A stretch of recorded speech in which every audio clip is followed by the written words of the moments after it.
Today we're going to be talking about the best perks for the Huskcleaver and the Pressure Cutter. They are the exact same weapon. You can see the stats on the left. The perks are a little different, but the impact is a bit higher on the Pressure Cutter, and it costs batteries, but 3 less Sunbeam, and that's pretty much the entire difference. Anything you see different on the stats here, because I got a couple of different perks, but that's it. We're going to be talking about the Huskcleaver from here on out. Just know that the Pressure Cutter, if you can afford the batteries, is effectively a direct upgrade. Now, the Huskcleaver is a base game sword with big damage. It's actually a fairly effective weapon that is often slept on by the community because, frankly, there are some better options. If you're interested in the best swords video or the swords tier list, my most recent ones I'll link down below. You should check those out if you guys want all the best swords in the game. But the Huskcleaver is an A or even S tier weapon in my most recent tier list because it is very, very fun to boost. If you do not have any loadout with this whatsoever, rest assured we will be covering some good options. If you don't have a loadout, then we will be covering the best you can do. And if you want the full guide on ninja loadouts and save the world, I'll be linked that video down below. It is extremely thorough, very in-depth, and will go much more detailed than I will today. But we're going to be talking about some best loadouts for the Huskcleaver because it is extremely relevant to the perks. If you have this weapon and you want it to do the most that it can do, this is pretty much the best it can get. Yes, we are using a crit damage for only a 15% crit chance. It's not much, but it does actually kind of work out. If you don't want to roll those dice, you can run a damage perk here. Frankly, if you're not using a loadout, this is the worst this weapon can be. And you can also sort of get past that damage problem with a stacking damage perk. That's kind of something I don't personally recommend because Affliction is extremely strong on melee weapons. You can almost double your damage output by just having Affliction on your weapons, as it will do your weapon's base damage almost every single second residually. It's very, very effective. So damage to Afflicted and Affliction is pretty much a staple for these weapons, and that will carry a lot of your damage whether or not you have a loadout. Now, let's say you do have a loadout and you want to make best use of this weapon. We're going to be talking about attack speed and crit damage first, ideally paired with a totally Rockin Out build. I am using Deadly Blade Crash in the lead right here, just because she's very, very effective at giving you some extra snare and affliction damage. Totally Rockin Out is the reason we don't need a crit rating perk, because it will be giving you 160 crit rating, effectively like 60 or 70% crit chance once it's stacked up. Then I have Shredder in support here because I was using axes. Dennis Jr. is typically ideal for that use case, but you only really need Battle Beat as pictured in the build right here, and Fumble. Fumble is awesome because 7% of the time you'll drop some footballs on the ground and he can go a very long way. And even though we have totally Rockin Out for the crit chance, Whiteout Fiona is amazing. A little bit of a flashbang warning, but she's only available for a short time in the middle of the year. It's kind of tricky. 1 week in July you can get her from Hit the Road, and that's the only time you can get Fiona. She is extremely effective for swords, axes, and scythes, some of the best melees in the entire game. She's genuinely worth a voucher if you've got some of the better heroes we've mentioned. She is not extremely necessary in this build, but as you can see, when you don't have a crit rating perk, if we go back to my Pressure Cutter here, actually let me go back to the other weapon. Yeah, we have a 32.5% crit chance. That's plenty to justify a crit damage perk, and you want to keep that attack speed up, just because the faster you swing, the more damage you do. It does work out. Now, I have showcased this weapon before. I'll link my Pressure Cutter video in the description down below as well. I did run double crit damage. Double crit damage is really effective because the attack speed is sort of subsidized by totally Rockin Out, because when you activate Rock and Rift, you can see that it increases your melee attack speed by 32%. Now, that does decay over 8 seconds, but swinging faster with this is very, very nice, and it does swing, I'll say, fast enough. It'll be a lot slower without an attack speed perk, 40% slower, but you will be doing so much extra damage that it definitely justifies that. And as you can probably see from the gameplay showing right now, it is very, very good if you give up that attack speed perk with a totally Rockin Out build very specifically. As mentioned, if you don't have totally Rockin Out, you might want to keep attack speed crit damage, but double crit damage is, as you could expect, recommended for totally Rockin Out. And in that instance, a damage perk is generally just recommended always for totally Rockin Out, but you are critting so hard and doing so much affliction damage that if you are having a hard time surviving, you can just use an armor perk on the weapon and that'll probably be fine. It's better than Life Leech. It'll do just fine with Arleniza on support. She's another character that's not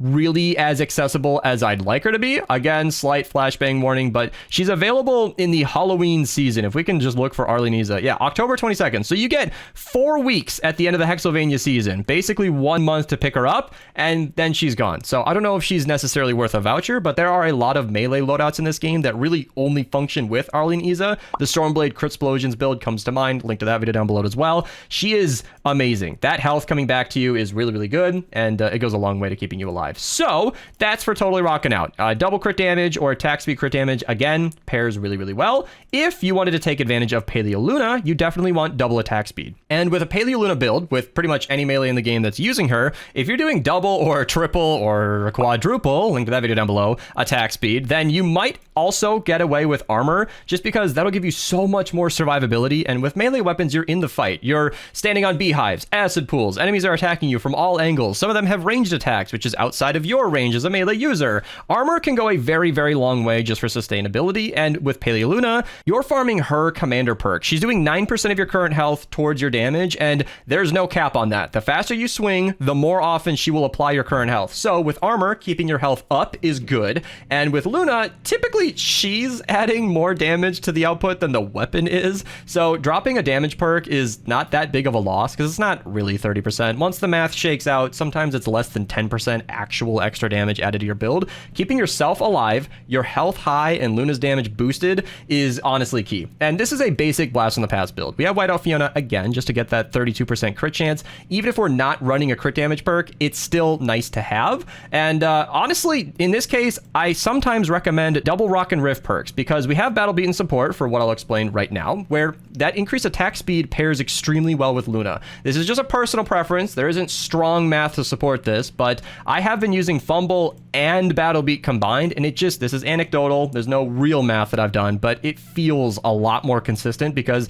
the faster you're swinging, the more damage you're doing. And 32% extra attack speed with Luna is a tremendous amount of damage. That can be tens or hundreds of thousands of extra damage output. And for a basic Blast from the Past build, we are not using our energy, and we're not using a ranged weapon, so we don't need Rex Jonesy's Saurian Might. We are just going to be using armor with Prehistoric Iza and Vigor. Yeah, she's so bad. Vigor is not good. I don't like the health every 4 seconds. In my Stabsworth video that I've showcased on the channel, I'll link it down below, I put a meter on screen that charged up at the real time of her healing, and it stretched so long that it doubled as a joke. It was so bad. But there is nothing else helping us. Saurian Fight, we're not really using abilities. We don't need our energy as mentioned. We're not using our abilities, so healing. We don't have a ranged weapon, and we're out of options. It literally just makes... we have to use Vigor. She only makes sense. Most of our health will come from coconuts. As of nowadays, they are capped at 8. You can only hold 8 coconuts at a time. But we are not really using coconuts for damage here, so we don't really need to spam them all the time. And if you use an armor perk, you are probably staying alive long enough to not need coconuts too often, and they do give you 30 seconds of residual healing. I do genuinely believe that coconuts are still worth using. I have used them a lot since the nerf, where you can only hold 8 now instead of infinite, and it's honestly plenty. This sounds aggressive, so I'll say this, nicely, but I have responded to, let's say, more energetic commenters on this subject in the past, that sometimes it's just a skill issue if you need more than 8, and I'm not trying to be antagonistic. I'm just saying, if you're having trouble staying alive with coconuts, practice will help with that, but seriously speaking, you can subsidize that very well with healing pads. Healing pads do very well at healing you. It scales to the end game. These do very well the later in the game you get, and they're very cheap. Bacon is pretty much exclusively used for gas traps. There are exceptions to that rule, but that's pretty much the only thing in the entire game that needs your bacon. Energy ammo doesn't take bacon anymore. You're not really expected to be crafting duct tape, or that's not even bacon. Wow. I can't even remember what bacon's used for, because it's pretty much nothing. Nothing that you should be using regularly. I believe Defender pads. Defender pads comes to mind. Yeah. Defender posts are pretty easy to craft in bulk, and you only need 200 bacon to get like a full stack. So you're really not using much bacon, and fiber serbs, again, and flower petals, again, are pretty much unused. Gas traps used to be the bulk of fiber serbs, but they've been nerfed pretty hard over the years, while its buddies have been buffed. So the gas trap, of the 4 ceiling traps in the game, is kind of the 3rd or 4th on that list. Ceiling electric fields are just incredible, and tire traps are amazing. Stalling and damage combined, yes, they are very good. So my point, long-winded as it is that flower petals, fiber serbs, and bacon are generally not getting used for much. Even if bacon's a bit hard to farm, you're probably sitting on a stockpile without even thinking about it. I don't farm that much on my account, and I've got a stack and a half. It's just kind of sitting there.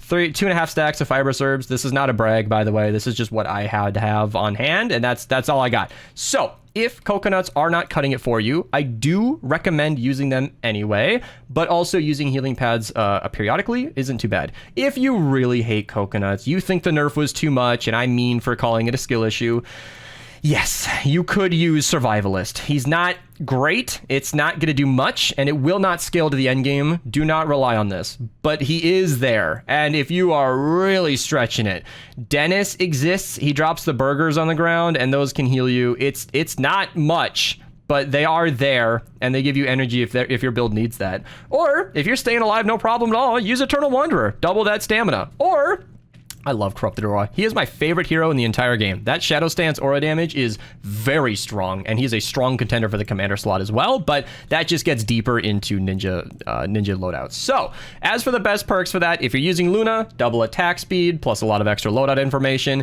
If you're using Totally Rockin' Out, I recommend attack speed crit damage, or if you're willing to give up that attack speed and do kind of a bit more damage, attack speed crit damage is just consistency. Then you want crit damage, and the damage perk here is optional. Armor can go a very long way depending on your build, and damage to afflicted is pretty much a staple. If you don't want the affliction damage for some reason and you want to go for a full damage build, you can have that 6 perk and then swap this out for damage to miss monsters and bosses. I don't think you're going to be stunning or staggering too many more enemies to make that worth it, and of course the pressure cutter will stagger more with a higher impact, but it still won't be much. I think damage to miss monsters is great because normal enemies are already dead. Miss monsters are the ones that actually need that help. So there you go, a way too in-depth best perks video on a weapon that most people don't even use, but honestly they're very strong melees, the Huskcleaver and the pressure cutter, and if you want to give them a try and you made it to the end of this video, I feel like you might as well. Why is she so squished down there? Oh, and then she got bigger. I know Code Mist is kind of covering it, that's why I brought this back up. I did full screen fumble, so I hope it didn't cover too much. Assassin Sarah in support, by the way,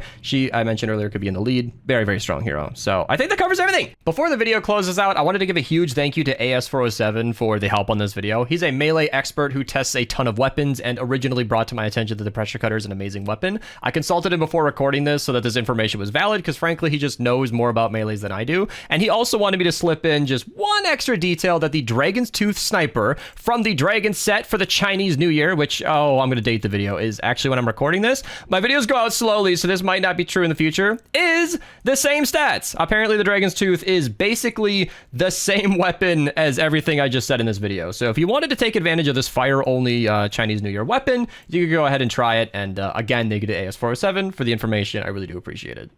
Thank you guys so much for watching. Subscribe, like the video. Thank you, Maple, for funding this video. I'm saving this for the end because I don't want people to think that you need to pay me to make videos. I will make my own videos at my own pace for zero cost. I just ask that you guys watch the ads. But Maple and my community really wanted me to make a best perks video for these weapons, and I was never going to do that. So thank you to Maple for this bonus video on the channel. I really do appreciate it. If you guys ever want to fund videos on your own and you think I'm worth it, I'm not, then my Twitch link down below, you can come talk to me or become a YouTube channel member level 4. It's titled like Fund a Video. That'll cover it. So yeah, thank you so much again. Subscribe, like the video. I've got a best perks playlist with well over 200 more videos if you guys want to know how to perk your weapons. And even those old 4 or 5-year-old videos are pretty up to date. I update them as needed, and a lot of them are just good. So that's it. I'm out of here. Goodbye.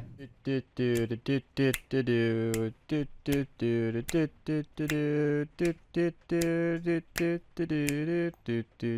then